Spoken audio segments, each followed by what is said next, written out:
제15장 무화과 나무에게 말하라. 마가복음 11장에는 기도를 통하여 하나님으로부터 받는 방법에 대해 굉장히 중요한 내용들이 들어 있습니다. 이튿날 그들이 베다니에서 나왔을 때에 예수께서 시장하신지라 멀리서 잎사귀 있는 한 무화과 나무를 보시고 혹 그 나무에 무엇이 있을까 하여 가셨더니 가서 보신즉 잎사귀 외에 아무것도 없더라. 이는 무화과의 때가 아님이라. 예수께서 나무에게 말씀하여 이르시되 이제부터 영원토록 사람이 내게서 열매를 따먹지 못하리라 하시니 제자들이 이를 듣더라. 마가복음 11장 12절에서 14절. 무화과 나무에 잎이 생기려면 열매가 먼저 있어야 합니다. 무화과 나무는 잎을 내기 전이나 잎을 내는 순간 열매를 맺습니다. 무화과 잎을 보셨을 때 배가 고프셨고 무화과를 얻을 생각으로 가까이 가셨습니다. 아무것도 얻을 수 없게 되자 예수님께서 나무를 저주하시며 죽으라고 명하셨습니다. 아직 무화과 철도 아닌데 주님께서 왜 이 나무에 그토록 화가 나셨는지 의아해하는 사람들이 많습니다. 그 이유는 예수님이 바로 무화과 나무를 창조하셨기 때문입니다. 무화과 나무가 잎을 내기 전에 열매를 내도록 만드셨던 분은 바로 주님이십니다. 이 무화과 나무는 그분의 명령을 어겼던 것입니다. 그것은 변질이었습니다. 그것은 위선이었습니다. 그것은 소유하지 않은 것을 했다고 선언한 것이었습니다. 그래서 예수님이 화를 내시고 저주하셨던 것입니다. 주님께서 그 무화과 나무에게 대답하셨다는 것을 주목해 보시기 바랍니다. 주님이 대답을 하셨다는 것은 나무가 먼저 예수님께 말을 하고 있었던 것입니다. 당신에게 먼저 누가 말을 걸어주지 않으면 대답할 수 없으니까요. 이 나무는 사실 열매가 없으면서도 자기에게 무화과 열매가 있다고 예수님께 말을 하고 있었던 것입니다. 이 나무는 거짓말쟁이였습니다. 그래서 예수님께서 직접 그것에게 말했던 것입니다. 이제부터 영원토록 사람이 내게서 열매를 따먹지 못하리라 하시니 제자들이 그것을 듣더라. 마가복음 11장 14절.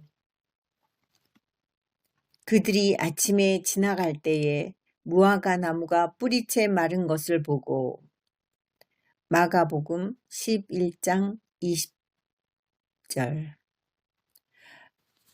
마태복음 21장 19절에는 예수님께서 말씀하시자 그 무화과 나무가 즉시 죽었다고 기록되어 있습니다. 물론 제자들은 이튿날까지는 그 결과를 보지 못했습니다.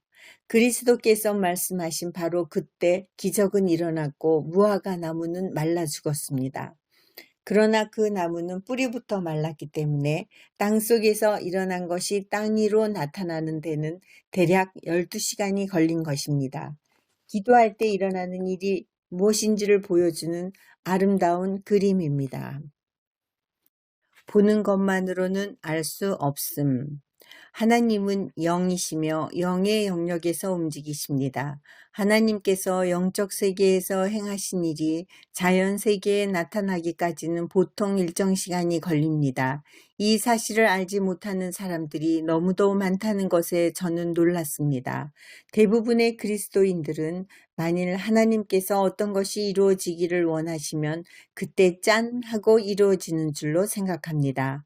하나님께서 우리의 기도에 응답하는 데에도 어떤 한계와 제한이 있다는 것을 이해하지 못합니다.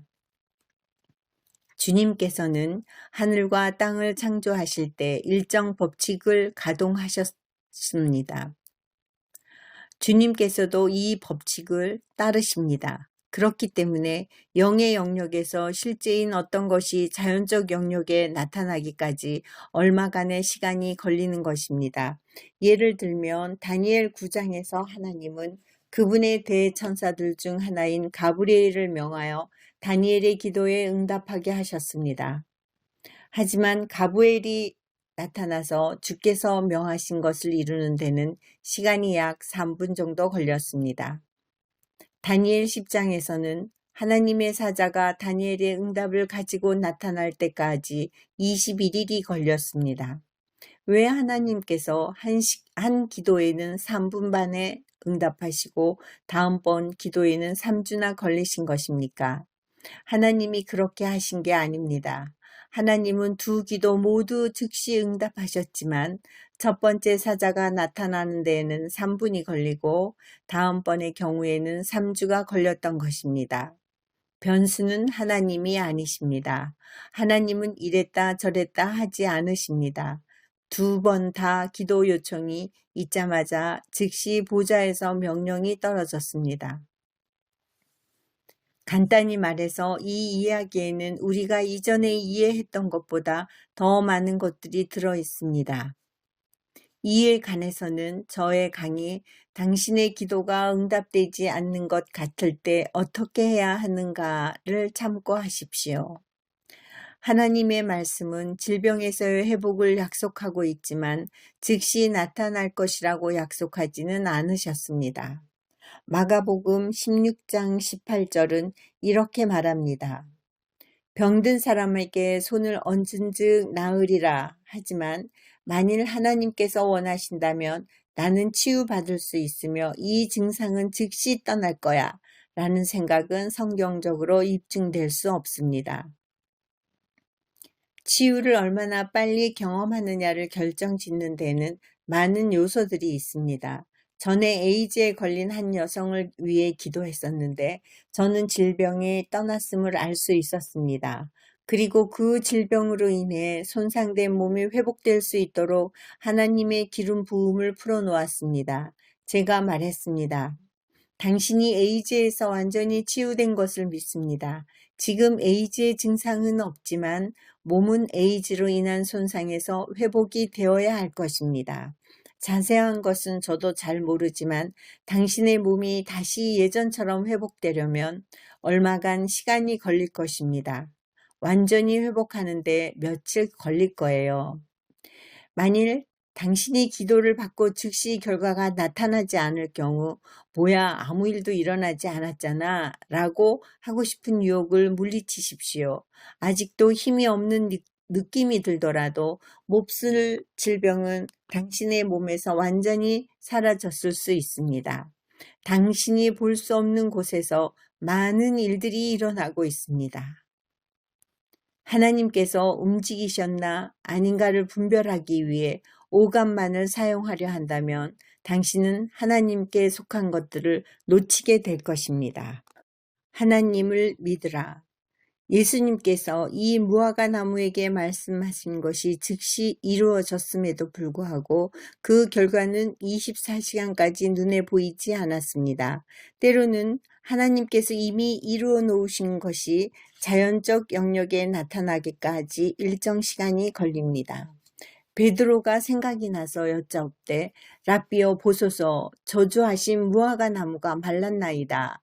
마가복음 11장 21절. 베드로는 이튿날 아침 그 무화과 나무를 보고 충격을 받았습니다. 성경을 읽다 보면 그 당시 살던 사람들은 어떻게 느꼈을까를 간과하는 경향이 종종 있습니다. 우리가 길을 걸어가는데 제가 한 나무를 향해 명령하기를 예수의 이름으로 명하노니 죽어라 했는데 이튿날 당신이 보니 그게 완전히 말라 죽어 있었다면 당신은 꽤나 감동을 받을 것입니다. 당신도 뭐라고 한마디 하지 않겠어요? 베드로는 단지 이것에 대해 언급만 한 정도가 아니라 완전 압도되었습니다. 예수님, 이 무화과 나무 좀 보십시오. 주님께서는 이 순간을 이용하여 기도가 어떻게 작용하는가를 설명해 주셨습니다. 예수께서 그들에게 대답하여 이르시되 하나님을 믿으라. 마가복음 11장 22절. 이 일은 하나님을 믿는 믿음을 통해 일어났습니다. 믿음은 강력한 힘이지만 그것의 유익을 거두기 위해서는 믿어야 합니다. 믿음은 법의 지배를 받습니다. 자연적 영역에서와 마찬가지로 영의 영역은 하나님께서 정하신 하나님의 질서에 따라 움직입니다. 무지는 이렇게 묻습니다. 왜 하나님께서 이 사람을 도와주지 않는 거야? 왜 하나님께서 그들을 죽게 하신 거야? 치유와 해방과 번영과 구원은 그냥 일어나지 않습니다. 바라는 결과를 얻기 위해서는 영적인 법칙을 지켜야 합니다. 자기 스스로 제안한 것들.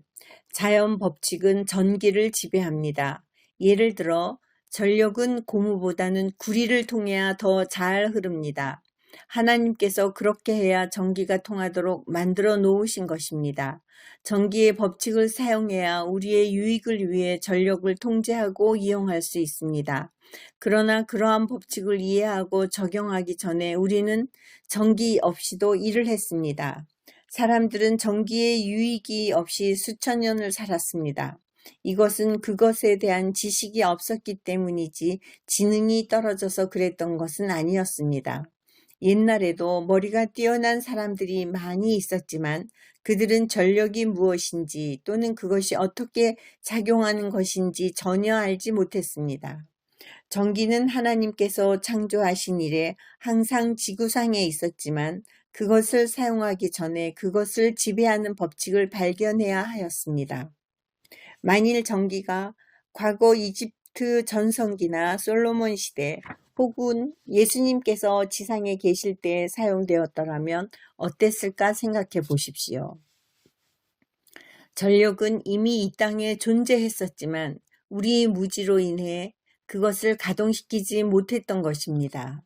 예를 들어 핸드폰 부품에 들어가는 금속들은 항상 우리 주변에 존재하고 있었지만 겨우 10여 년 전부터 그 부품들을 사용할 수 있는 기술이 개발되었습니다.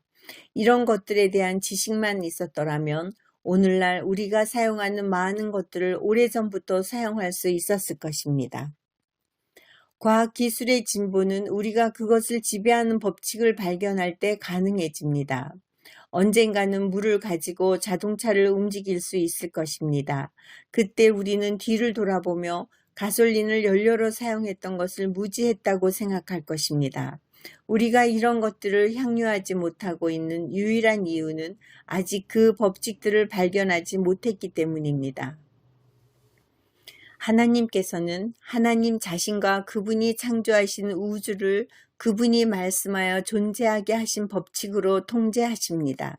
이들 법칙은 하나님께서 일하는 방법을 지배합니다. 이 자연 세계를 그토록 질서 있게, 예를 들면 전기의 법칙, 중력의 법칙 등등. 창조하신 분이 스스로 아무렇게나 되는 대로 무질서하게 하실 수는 없는 일입니다. 그리스도인들 중에 이렇게 말하는 분들이 있습니다. 그렇지만 기도를 했는데요? 라고 말입니다. 그렇다면 정확하게 기도하셨나요? 제가 제대로 기도했는지 모르지만요. 만일 하나님께서 원하신다면 저를 바로 고쳐주실 수 있을 거예요. 그들은 하나님께도 어떤 제한이 있다는 것을 생각하지 않습니다. 그 제한이 하나님 스스로 부과하신 것이라 해도 어쨌거나 제한은 제한입니다. 하나님께서는 자신의 법칙을 따르십니다. 하나님의 법을 따르라. 내 언약을 깨트리지 아니하고 내 입술에서 낸 것은 변하지 아니하리로다. 시편 89장 34절. 하나님께서는 그분이 하신 말씀을 어기지 않으십니다. 하나님께서는 없는 말을 하시는 분이 아닙니다. 하나님은 언제나 자기가 말씀하시는 것을 그대로 행하십니다. 예를 들어 주님께서 다음 말씀을 통해 당신에게 엄청난 특권을 주셨습니다. 마귀를 대적하라. 그리하면 너희를 피하리라. 야고보서 4장 7절. 그러나 하나님께서는 마귀를 대적하는 것이 이제는 당신의 책임이지 하나님의 책임이 아니기 때문에 이 법칙으로 인해 그분 자신을 제한하신 것입니다. 권세가 이제 당신에게 갔기 때문에 하나님께서 당신을 대신해서 마귀를 꾸짖지 않으십니다. 오 하나님, 저에게서 마귀 좀 쫓아내 주세요 라고 기도해봐야 소용이 없을 것입니다. 주님께서는 그분의 말씀을 선포하심으로 법칙을 규정해 놓으셨습니다. 당신이 마귀를 대적해야 합니다. 그러면 마귀는 당신에게서 도망칠 것입니다. 아무리 간절히 원한다고 해도 주님의 법칙을 따르지 않는 한 마귀의 눌림에서 벗어날 수 없습니다. 하나님께서 당신에게 주신 권세를 행사하십시오. 그렇지 않으면 역사가 일어나지 않을 것입니다. 또 하나의 법칙은 이것인데 당신의 말대로 되는 것입니다. 사람은 입에서 나오는 열매로 말미암아 배부르게 되나니 곧 그의 입술에서 나는 것으로 말미암아 만족하게 되느니라. 죽고 사는 것이 혀의 힘에 달렸나니 혀를 쓰기 좋아하는 자는 혀의 열매를 먹으리라. 잠언 18장 20절 21절. 생명과 사망이 혀의 힘에 달려 있습니다. 당신이 말하는 것을 갖게 됩니다. 많은 사람이 치유받기를 원하지만 온갖 종류의 부정적인 말들을 쏟아냅니다. 의사가 말한 것을 되풀이하고 몸이 느끼는 대로 말하며 다른 사람들이 한 말을 하면서 왜 하나님의 치유 능력이 그들의 삶에 나타나는 것을 보지 못하는지 의문을 품습니다. 여기에는 영적인 법칙이 자리 잡고 있어서 그 기능을 발휘하고 있는 것입니다. 당신 자신을 죽이지 말라. 당신에게 유익을 가져다 주는 동일한 법칙이 또한 당신을 죽일 수도 있습니다. 전기가 흐르고 있는 전선을 만지면 쇼크를 받게 됩니다. 흐르고 있는 전력이 어느 정도냐에 따라 죽을 수도 있습니다. 그것은 전력회사가 당신을 싫어해서가 아닙니다. 당신이 노출된 전선에 손을 대면 처벌하겠습니다. 아닙니다. 그냥 법칙일 뿐입니다. 전기회사가 전력을 생산하는 것은 당신에게 유익을 주기 위한 것이지 죽이려는 것이 아닙니다. 하나님은 당신의 유익을 위해 중력을 창조하셨습니다. 그 덕분에 당신은 의자를 볼트로 고정시키고 당신의 몸을 끈으로 묶지 않아도 의자에 앉을 수 있는 것입니다. 둥둥 떠다니지 못하게 진땀나는 노력을 계속하지 않아도 당신이 원한다면 그 의자에서 편히 잠들 수도 있습니다. 그러나 만일 당신이 중력의 법칙을 어기고 엠파이어 스테이트 빌딩 꼭대기에서 미약 하나만 날아보겠다고 양팔을 파닥거리며 뛰어내린다면 당신에게 유익을 주던 그 동일한 법칙이 당신을 죽일 것입니다. 당신이 몰라서 그랬다거나 주님의 법칙에 협력하지 않기로 고의로 선택한 것이 아닐지라도 그것은 정말이지 중요하지 않습니다. 당신이 그 법칙을 어겼기 때문에 결과는 동일할 것입니다. 하나님께서 그렇게 하신 게 아닙니다. 당신이 자신을 죽인 것입니다. 이렇게 말하는 것은 무지한 것입니다. 아이고, 몸이 더 안 좋네.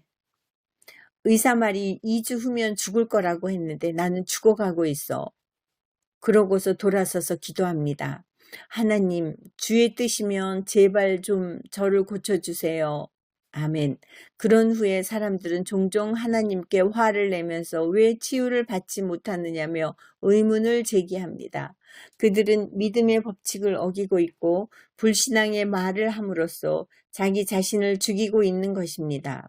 하나님은 그분의 말씀을 어기지 않을 것입니다. 하나님은 엠파이어 스테이트 빌딩에서 뛰어내려 날아보려고 한 사람을 위해 중력을 일시 정지시키지 않을 것입니다. 그들이 얼마나 진실한가 혹은 얼마나 착한 사람인가 하는 것은 중요하지 않습니다. 중력은 자연 법칙입니다. 만일 주님께서 뛰어내리는 이 한 사람을 위해 중력을 일시 정지시킨다면 수백만의 다른 사람들이 중력을 의지했다는 이유만으로 죽게 될 것입니다.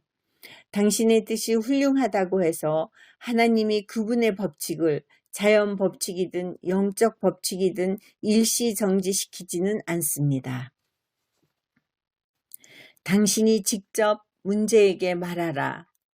내가 진실로 너희에게 이르노니 누구든지 이 산더러 들리어 바다에 던져져라 하며 그 말하는 것이 이루어질 줄 믿고 마음에 의심하지 아니하면 그대로 되리라.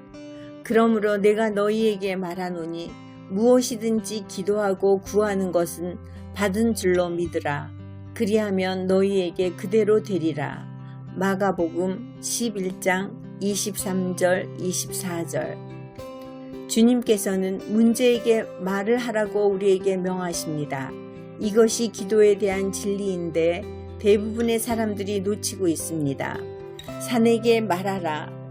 산에게 하나님에 대해서 말을 해야 하는데 대부분의 그리스도인들이 그렇게 하지 않고 하나님께 그들의 산에 대해서 말을 합니다. 산이란 당신의 문제가 무엇이든지 그것을 의미합니다. 예수님께서 선포하셨습니다. 너의 산에게 말을 해서 바다에 빠지라고 명령하라. 보통 그리스도인들은 이렇게 기도합니다. 하느님, 저에게 이런 산이 있습니다. 하느님께서 저를 위해 그것을 좀 옮겨주세요. 주님께서는 당신이 직접 산에게 말하라고 하셨지 하나님에게 문제에 대해 말하라고 하지 않으셨습니다. 그것이 무엇이든지 그것에게 말하십시오. 말라 죽은 무화과 나무 얘기로 돌아가 봅시다. 전날에 그 나무가 예수님께 말을 했었습니다. 예수님께서 대답하시자 그 나무는 더 이상 말이 없었습니다. 하나님을 믿으십시오.